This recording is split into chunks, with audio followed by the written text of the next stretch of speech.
Welcome back to the Lanterne Rouge Cycling Podcast here with Benji. As always, we're both actually pretty tired after what was the worst rest day ever. It was a fake news rest day with too much World Tour racing. Today is actually a bit cruisier with the first stage of the Vuelta after that second rest day from Laredo to Santa Cruz de Bezana. People called me out on it, and I rightfully was called out. Stop calling stages Michael Matthews stages. I'm now calling them Magnus Court stages or peak Peter Sagan stages. Okay? Aramburu stages. No, not permitted. 181 Ks long. We have a few climbs in this stage. It's not pancake flat. The hardest one's 3.5 Ks at 7.2%. Then after that, there's the Alto de San Cipriano, which is 5 Ks at 4.2%, but they're quite far from the finish, both 70 and 60 Ks from the finish. And then there's 3 climbs, all about 1K, 5 to 7%, which the last one is 11 Ks from the finish. So the question is, would UAE for Trentin, Bike Exchange for Matthews, and EF for Magnus Court try and drop Jakobsen on those climbs? Bear in mind, Jasper Philipsen's no longer here. But before we get into Benji's recap of the breakaway, which is actually quite strong, I'll mention our show partner, Lacole, who produce performance cycling apparel. You can check them out at www.lacole.cc, and they have a sale on at the moment, which has up to 40% off, including, I'm looking at an all category lightweight jersey. You can add another 20% off using the LR Vuelta 20. That's LR Vuelta 20, all caps, discount code for a further 20% off for Lanterne Rouge Cycling Podcast listeners. Without much further ado, Benji, what happened at the start of this stage? We had a breakaway of 5 riders. I did not see it create because I locked in a bit later than the starting point. I don't think it was being seen from the start as well, this stage, so I can't blame myself there. But a break with 5 riders, Jetsebol for Burgos BH, Thunderwolf for Ajazer. We've got Mikael Biscara for Euskaltel. Quinn Simmons, your pick for the stage in the preview, actually, 3 weeks ago or something. He for Trek Segafredo, Dimitri Kleins as well in that breakaway for Quebeca. And that breakaway got not really a big gap, to be honest, 2 minutes, 1 minute and a half, because 2 teams were interested in pacing, and DSM was the first one starting to pace together with James Knox of the Koenig. And next to that, I think that Groupama kicked in a few riders as well to the front to also help out. So quite surprising that 2 teams of not the favorite of the stage decide to jump in. But then again, it's arguably the last sprint stage, so they might as well if they're not in the breakaway, I guess. Or do you see it as they should have tried to hurt the Koenig train a bit more by having them do the work? Yeah, I think so. I mean, if you go to the line with Fabio Jakobsen here, it's like sprinting is very random, and we've got a very technical finish, which Benji called out on Twitter yesterday. But Jakobsen is such a step above here that I think you can't just try your luck and, maybe he just has a problem later. I think putting all the pressure on De Koenig. Maybe Benji, they wouldn't have done it. Haven't we seen De Koenig in the past when other teams refused to help at all on like a mixed stage? De Koenig are like, well, we're not going to do it either. Like, screw you. Do you think they could have done that? I think they could have. Perhaps they want to try and secure the green jersey, but I think it's pretty safe already with roughly 80 points ahead right now. But perhaps that would be the only indicator that would not allow them to rest up. But I do think that if nobody else is pacing and the gap is quite significant, they might as well just say, oh, I don't care. Like, you have to attack us for the green jersey. It's only for the stage win then. So not the biggest of deals. But in the end, I do think that Jakobsen wanted to win this stage from the start, to be honest. But we had a crash, unfortunately, in the peloton. It was including Enric Mas, which doesn't seem to be too bad of a crash for him, fortunately. I haven't heard anything bad, at least at this point, but Ciccone was involved as well, and he unfortunately had to abandon the race from the crash. Same thing as the Giro, so it's kind of disappointing for him. Then again, this Giro was, I think, better GC-wise up till to this point in the race, but it's again a 3rd-week crash for the man, and a 3rd week that brings him out of that. Do you think that he's going to be, well, he's obviously going to be disappointed, but do you think he's going to regret not going for potential stage wins in the first 2 weeks? I mean, yeah, that's 2 Grand Tours where he did go for that one with Vine, but then he wouldn't have won it anyway. Yeah. I mean, that wasn't really a suitable stage for him. It was kind of like his Provence attack stage 1. I think the answer is yes, Benji, but also it's trite to say, what if he'd come 5th in the Giro? Then obviously he wouldn't regret it. It's it just goes to show the risk of putting all your eggs in the GC basket, Yeah. particularly when you aren't even a podium contender either. It's like, God. So it's a lot of stages you're forfeiting the right to go for that you could win when at best you're going to come sixth. So yeah, I think, I don't know, what would you say if you were his DS or manager or agent or friend next year for Ciccone? I would have him go for stage wins because I don't think he's able to achieve a top 5 in a Grand Tour at the moment due to his time trial capabilities. And as a consequence, I'd rather have him try and get 2 stage wins, which I think he can with the skills he has. So yeah, I think that it's also less value for the team itself. Sure, I don't know, if we compare a 7th place in GC or an 8th place in GC of a Grand Tour, which he wasn't that, he was 11th or something right now. But if it's 7th, 8th at the end, and you compare that to 1 or 2 stage wins, as a rider, I would prefer the stage wins. I don't know what that would mean financially because people seem to like to overpay people that have GC ambitions. Yeah, I know, but I guess maybe that's why they do it. I don't think it is. I think it's just people want to try their luck at GC. Yeah. But moving on through this stage, UAE stated an intention correctly to drop or put Fabio Jakobsen under pressure eventually. But they've got to, with the team they have and with what you've seen from Trentin, Benji, would you even take Trentin head-to-head against Magnus Cort in a sprint right now?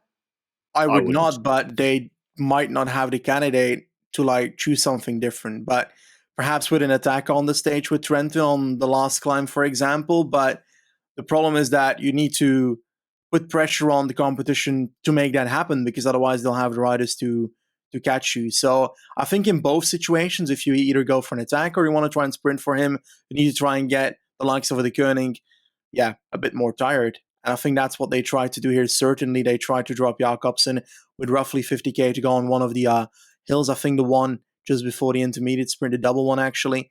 And we had UAE just pacing a hard pace because it didn't take long before we saw Jakobsen with 4 teammates off the back. A few teammates stayed up front in the peloton. It was Seneschal, I think, that was in that group, but Czerny was waiting to do most of the pacing. On the climb itself, you know that they're going to lose time to the group with Trentin because they're going to try and ride the tempo of Jakobsen, while the others are going to try and ride harder than the tempo of Jakobsen. But into the descent, you know that Czerny's going to hammer it again, and that it's going to be difficult to keep the gap with the team of UAE, except if other teams decide to help out. And that didn't seem like it was going to happen. And at a certain point, just after the descent, when the gap was like 10 seconds after it went up to 25 on the climb itself, Trentin just went to the front and he said, okay, this is not going to happen. So we might as well stop doing this. Yeah. Bike Exchange decide before Cullera, Hilltop finish against Roglic, they're going to pace all day chasing the Magnus Cort break, which was never actually caught. On Valdepeñas de Jaén, they're going to pace for a lot of the day chasing, a Magnus Cort break. And then the other day, UAE, they let UAE pace all day. They might not have caught that J-Vine break if they'd not controlled things. That was lucky as well, 500 meters to go. And actually, it burnt their lead out for Matthews because then Mezgec was on the front at 1K to go. And then we have what used to be called the Michael Matthews stage today, and they're not willing to invest in it. It's weird. Just because they invested in stages that we thought were not appropriate and that didn't work out, doesn't then mean that, why aren't you investing now in stages that do make sense? It's really confusing to me. And I think UAE, we're expecting Bike Exchange to help. Why wouldn't Bike Exchange help with 2 domestiques, Benji? Yeah, that's a good question. I don't know. I think they were trying to force the same thing. I think they probably watched the LRCP podcast when we hammered them on the first stage, and then they forgot to listen to the other ones where we said they should go and pace on these kind of stages instead. But yeah, they weren't off the back. They were there. Matthews was there, and they could have helped. But the question for me for Bike Exchange is a bit different.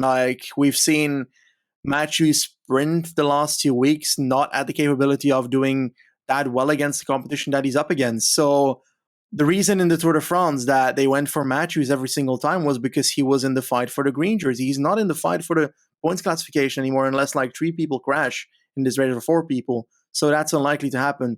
You think that they should not just try to give Mezgec a chance? Because the man's fast as well. Well, I think with Fabio back in the groups, spoiler, Fabio Jakobsen gets back in the group because no one paced, gets back. We roll into these later climbs. The breakaway's disintegrating 20 seconds ahead. And the thing is, anyone going to pace really hard to put Jakobsen off the back again? They don't. There's an attack from Andreas Krohn, which I liked, by the way. I thought it was a good move, but it just didn't work out. Stan de Wolf's the only one up the road. And I thought at that point, Benji, with Jakobsen in the group and they're not really dropping him, why not attack with a Nick Schultz or someone else with Krohn? Because maybe they didn't have the numbers. I don't know. But yeah, I don't know, Benji. I think Mez gets, what did he come? He won 2 reduced bunch kicks in the Tour de France last year. I think he's pretty fast. He's a big guy. I don't know. It's a technical finish as well. Positioning was important. Not on this stage. I think maybe another stage. I still like Matthews against, if Jakobsen was dropped against Trentin and Dainese with the Mezget's lead out, it's still a good opportunity, even though it's not worked out so far this year. But yeah, that's when did Stan de Wolf get brought back, Benji? And how old is he? He's like 23, classics guy. Is he an Andreas Krohn light? Who could I compare him with? He's decent on the cobbles, definitely. He's decent on the hills. He's not great on the hills. I feel like he would fit on a Tour of Flanders parkour as a rider. But if it becomes Liège-Bastogne-Liège, then the hills are too hard. If it becomes Roubaix, then I'm not sure if the parkour has enough hills to have him as one of the great riders. If that is any good comparison, he won U23 Paris-Roubaix, which, as we know, means absolutely nothing. Very different. It means nothing. Well, the Wolf was at the front, and that Krohn attack that you mentioned just a second ago was on the last hill before the finish line. So basically with 10, 11K to go, and that Krohn attack tried to get the Wolf back, but he failed to do so. And eventually the peloton just stormed past Krohn, and the Wolf went over the top of that hill with a bit of an advantage, like 10 seconds. But when you've got the Wolf just following you, no, I wasn't meaning to make a joke there. I meant the Wolf pack. This is bad. When you have the peloton chasing the Wolf, then it's likely that the Wolf is going to get caught, even with these descents that Brent van Moer would be so happy to have 20 seconds on. Because perhaps if it's Brent van Moer up front, that might have gotten a really close stage. But the Wolf, just a bit short, and eventually was caught, and it was a run-in in those very technical last 2 kilometers. So we saw FDJ coming to the front early once again with 2 riders and Damar not on the train. We saw Jakobsen in a big guy, green jerseys, just circling, just always hanging 10th wheel, hanging around there. Quickstep not taking it up at all. Quickstep letting other lead-outs do their dirty work for them before the technical run-in. Then EF come up. Their rider has a mechanical, nearly big crash at the front. He slots into the Quickstep train, and Magnus Kort's left on the wind. And that stuffs him completely with 3Ks to go. And yeah, Quickstep just makes sure Fabio's brought in about 6th wheel into that technical section. And Alpecin Phoenix, who I don't know, maybe they haven't told him that Jasper Philipsen's not here, or maybe they're trying to reignite Sasha Modulo's career. I don't know what's happened. It's 2 stages in a row where perhaps they're trying to make Modulo work, and it's not working. They lead out into this last right-hand corner with Jordi Meus on the wheel, Trent in 4th wheel, Jakobsen 3rd wheel. It's super tight, and you got a kick straight out of this corner with 125, 150 meters to go. And yeah, Krieger basically does a perfect lead out for Jakobsen. Meus kicks early, gives the draft to Jakobsen, who comes around his right-hand side, and Trentin didn't box in Jakobsen. Wasn't quick enough or not willing to put, because if you go to box in a guy like Jakobsen, 50-50 chance he's just going to go and you like that sound effect, Benji, slide into you like Ackerman style, and he can nearly put you down. So he left a gap for Jakobsen, and then it was done. Once we saw Jakobsen not boxed in, all over, wins this sprint. They had Meus, Trentin, Matthews 4th, Dainese 5th, Aberasturi off to Trek Segafredo to fight with Matteo Moschetti for 1-1 sprints next year. Oliveira 7th, Minali 8th, Soto, he's getting too many top 10s, Benji, 9th, and then Venturini, who I've been a bit disappointed with, 10th. But Damar, Benji, 16th, no Guarnieri here, says he's physically fine. What is going on? Well, it's a very good question. If I knew, then I'd probably be earning a lot of money by Groupama right now, but I don't have a clue.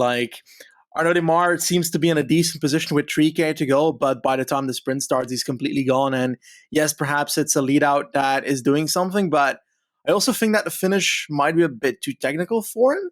Or am I basing that off just this year? Because like the Giro stage that he won against Sagan, where he almost deviated him off the road, um, or was it the opposite? I don't know. Well, that stage was also kind of technical in the last 2 kilometers, so perhaps that's not really the perspective that is necessary. But yeah, he's just not doing it, and there has to be a reason. But it's hard to judge why.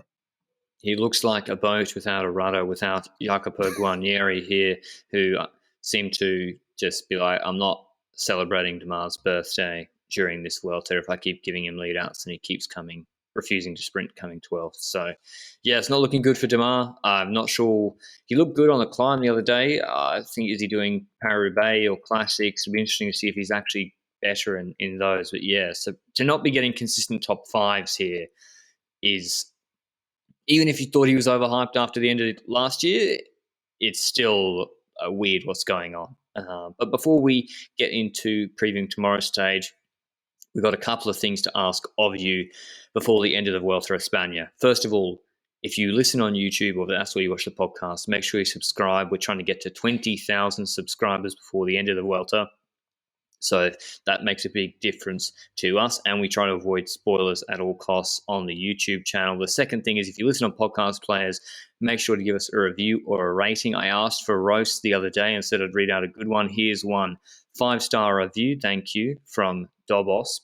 Roast. 2 guys discussing bike racing. LR and Benji are a couple of overhyped, winless fucks. I don't know what Lecole was thinking re-signing these guys for another season. Surely there was someone else available in the transfer market.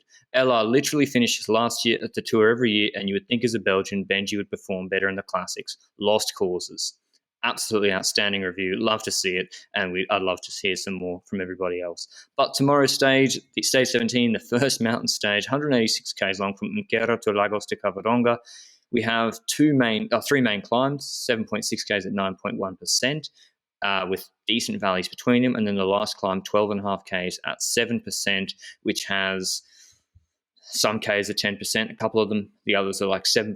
The second K is 12% allegedly. What are we expecting tomorrow, Benji, from Movistar? I'm actually not hoping. I don't think too much will happen. I think we'll see at least a Lopez attack, and that is because attacking tomorrow is dangerous because everybody's scared of Gamaniteru climb on stage 18.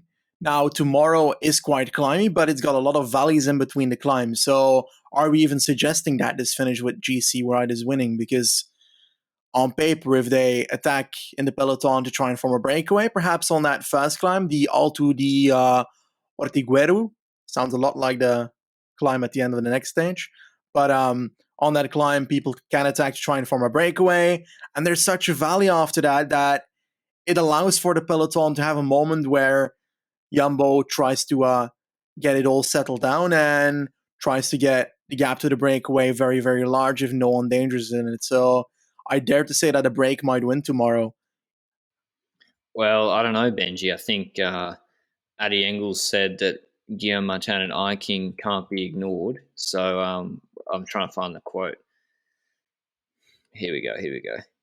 Let's not forget the guys who are in front. There are some really hard days left to come, and maybe because of the stages in racing, Martin and Eiking will lose time, but it might be necessary to race aggressively to get rid of them.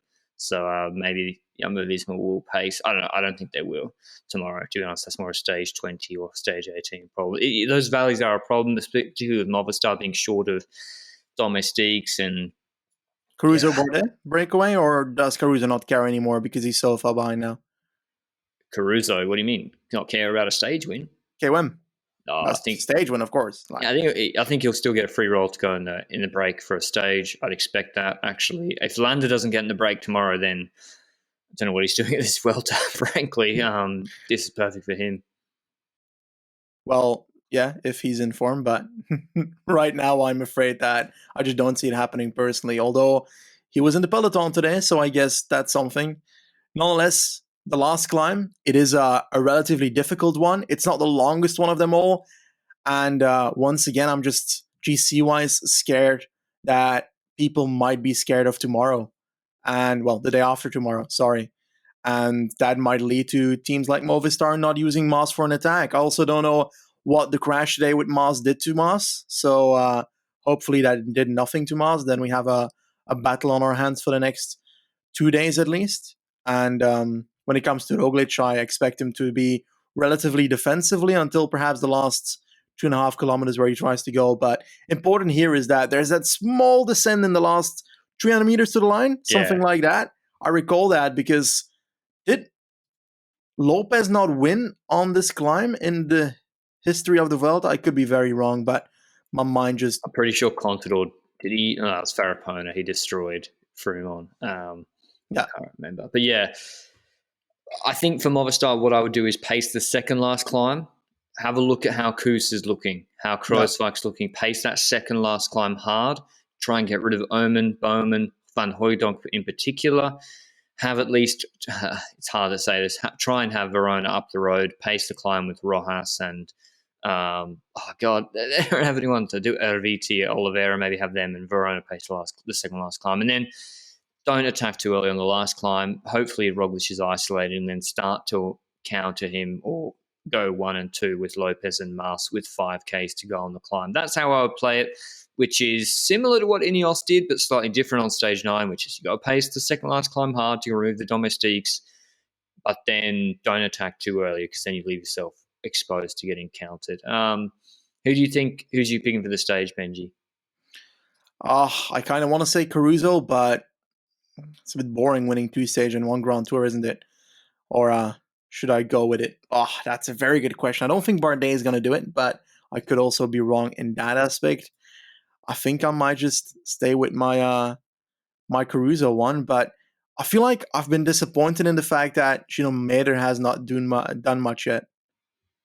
Yeah, I think it's weird how Bahrain have had this second GC threat lingering and haven't used him at all. I think Mader from the GC group is something I'd love to see. Benji's prompted my idea. If there's no break, Mader attacking, Roglic is not going to close Gino Mader down.